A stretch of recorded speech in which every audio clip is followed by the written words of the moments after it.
नमस्कार, जय सिया राम। सतीश ज्योतिर्विद में आपका स्वागत है। आज हम चर्चा करेंगे मेष लग्न की कुंडली में सूर्य यदि सप्तम भाव में होगा तो वो क्या फल देगा। देखिए, हम जानते हैं कि किसी भी कुंडली में यदि सूर्य अच्छे भावों का स्वामी हो और पीड़ित न हो तो इसके जो विशेष गुण होते हैं बहुत ही उच्च कोटि के होते हैं। ऐसा जातक शरीर से स्वस्थ होता है, स्वाभिमानी होता है, उसमें आत्मविश्वास होता है और उसका अपने पिता से और सरकार से अच्छा तालमेल रहता है। और जिस भाव का वो स्वामी है उसकी तासीर तो खैर उसमें रहती ही है। लेकिन मेष लग्न की कुंडली में सप्तम भाव में जब सूर्य पहुंचता है तो ये सभी चीज़ें विपरीत हो जाती हैं। विपरीत इसलिए हो जाती हैं कि उसमें 3 कमियां आ जाती हैं सप्तम भाव में जाने से।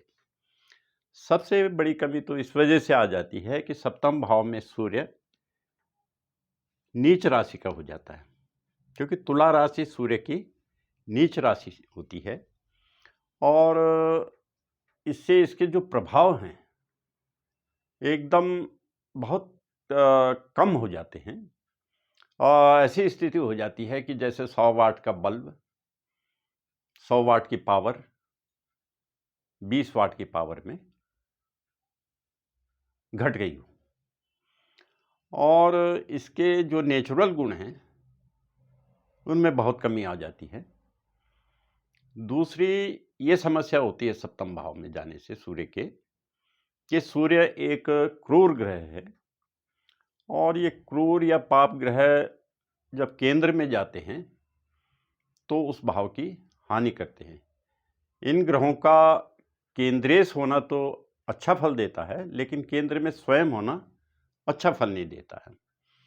तीसरी कमी इस वजह से होगी कि सप्तम भाव में जो तुला राशि है ये शुक्र की राशि है और शुक्र जो है सूर्य का शत्रु होता है। तो सप्तम भाव में सूर्य शत्रु के घर में है और शत्रु के घर में जब कोई ग्रह रहेगा तो बेचैन रहेगा और इसकी वजह से जो जातक है उसकी भी बेचैनी बढ़ेगी। यानी कि ये स्थिति पंचम भाव के जो फल हैं, जैसे संतान से संबंधित फल हैं, विद्या बुद्धि विवेक से संबंधित फल हैं और वाणी से संबंधित फल हैं, इन फलों में ऐसा सूर्य बहुत न्यूनता ला देगा, कमी ला देगा। और सप्तम भाव में जो कि गृहस्थी का भाव है, गृहस्थी में भी दिक्कतें होंगी। जो गृहस्थ का सुख है उसमें काफ़ी कमी आ जाएगी। सप्तम भाव रोजगार का भी भाव होता है, विशेष रूप से जो दैनिक रोजगार होता है या जो साझे का रोजगार होता है उसका भी ये भाव होता है। तो साझे के कारोबार में और दैनिक इनकम में, दैनिक रोजगार में बहुत दिक्कतें खड़ी होंगी। और उसके अलावा जो पिता से और सरकार से तालमेल ज़्यादा अच्छा नहीं रहेगा। तो ये सब समस्याएं सप्तम भाव के सूर्य द्वारा उत्पन्न होंगी। लेकिन केवल एक फल ये सप्तम भाव का सूर्य अच्छा दे पाएगा और ये जो भी नीच राशि में गए हुए जो भी ग्रह होते हैं उनमें एक पॉजिटिव पक्ष ये होता है कि उनकी दृष्टि अपनी उच्च राशि में होती है। यहाँ भी यही स्थिति है। यहाँ आप देखिए कि सूर्य की दृष्टि लग्न में स्थित मेष राशि पर है और मेष राशि सूर्य की उच्च राशि होती है। तो उच्च राशि पे दृष्टि होने की वजह से ये सूर्य प्रथम भाव के अच्छे फल देगा। प्रथम भाव शरीर से संबंधित होता है, व्यक्तित्व से संबंधित होता है, आत्मविश्वास से संबंधित होता है और इन सभी फलों को ये सूर्य अच्छा देगा। तो ये सब चीज़ें